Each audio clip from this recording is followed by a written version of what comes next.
உண்டாகட்டும்.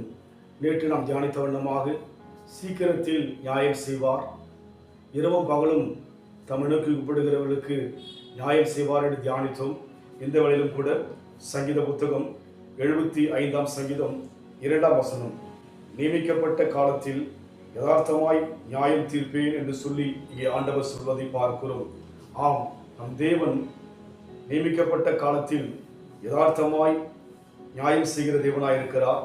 இதை சற்று விலகிக் கொள்ள வேண்டும் என்று சொன்னால், தேவன் கூறுகிறார், நியாய தீர்ப்பின் காலத்தை நான் தெரிந்து கொண்டிருக்கிறேன், நான் தகுந்தபடி நியாயம் தீர்ப்பேன் என்று சொல்லி ஆண்டுடைய வார்த்தையை பார்க்கிற விளக்கத்தோடு கூட இன்றைக்கு அநீதி நிறைந்த உலகத்தில் நாம் வாழ்ந்து கொண்டிருக்கிறோம். எங்கு பார்த்தாலும் நியாயமற்ற காரியங்கள், அநீதியான காரியங்கள் நடந்து கொண்டிருப்பதை பார்க்க முடிகிறது. ஆனால் தேவன் யார் என்று சொன்னால், நம் வாழ்க்கையிலே தகுந்த நியாயத்தை தீர்க்கிறவராக, நியமிக்கப்பட்ட காலத்தில் நியாயத்தை தீர்க்கிற தேவனாக நம் தேவன் இருக்கிறார். அதனால் நம் வாழ்க்கையிலே நியாயம் இல்லாமல் போயிட்டு என்று சொல்லி நாம் யோசித்து கலங்கி தவித்து குழப்பம் அடைவதை விட தேவன் நிச்சயமாகவே நமக்கு நியாயம் தீர்ப்பார் என்ற அந்த நம்பிக்கையோடு கூட இருப்போம். காரணம், நம் தேவன் நம் வாழ்க்கையிலே நம்மை காண்கிறவராக, நம்முடைய ஜெபத்தை கேட்கிறவராக, சொல்ல போனால் பெருமூச்சை கேட்கிற தேவனாக வேதத்தில் அவருக்கு சொல்லப்பட்டிருக்கிறபடினாலே இன்றைக்கு நம் வாழ்க்கையிலே நாம் கடந்து போகிற பாதையிலே, அநீதியின் பாதையில், தடுமாற்றமான பாதையில் நாம் கடந்து போகலாம்.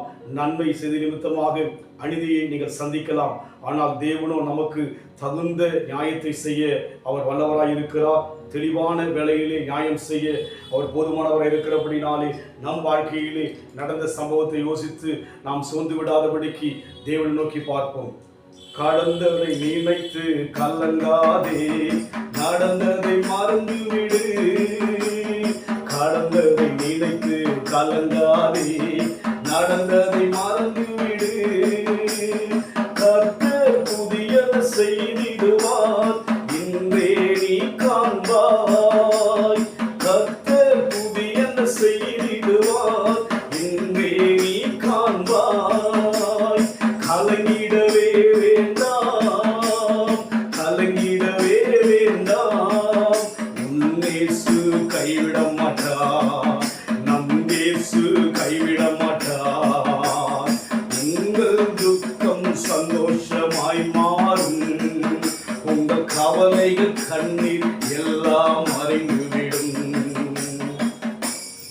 நியமிக்கப்பட்ட காலத்தில் யதார்த்தமாய் நியாயம் தீர்க்கிற தேவனை நாம் ஆராதிக்கிறபடினாலே நமக்கென்று காலங்கள், நமக்கென்று நேரங்களை தேவன் உண்டாக்கியிருக்கிறபடினாலே சோர்ந்து போகாதபடிக்கு தேவனை தொடர்ந்து நோக்கி பார்க்க நம்மை ஒப்புக் கொடுப்போம்.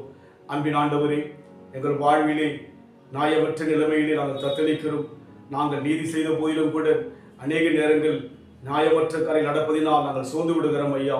ஆனாலும் நீர் எங்களுக்காக நியாயம் தீர்க்கிறவராய், தகுந்தபடி நியாயம் தீர்க்கிற தேவனாக, எங்களுக்காக வழக்காடுகிறவராக, எங்களுக்காக யுத்தம் பண்ணுகிறவராக, எங்களுக்காக பிதாவின் சமூகத்திலே பரிந்து பேசுகிற தேவனாயிருப்பதற்காக நன்றி செலுத்துகிறோம். பொறுப்படுத்திக் கொள்ளுங்க இயேசுவின் நாமத்தில் பிதாவே, ஆமென். கர்த்தர் ஆசீர்வதிப்பாராக. God bless you.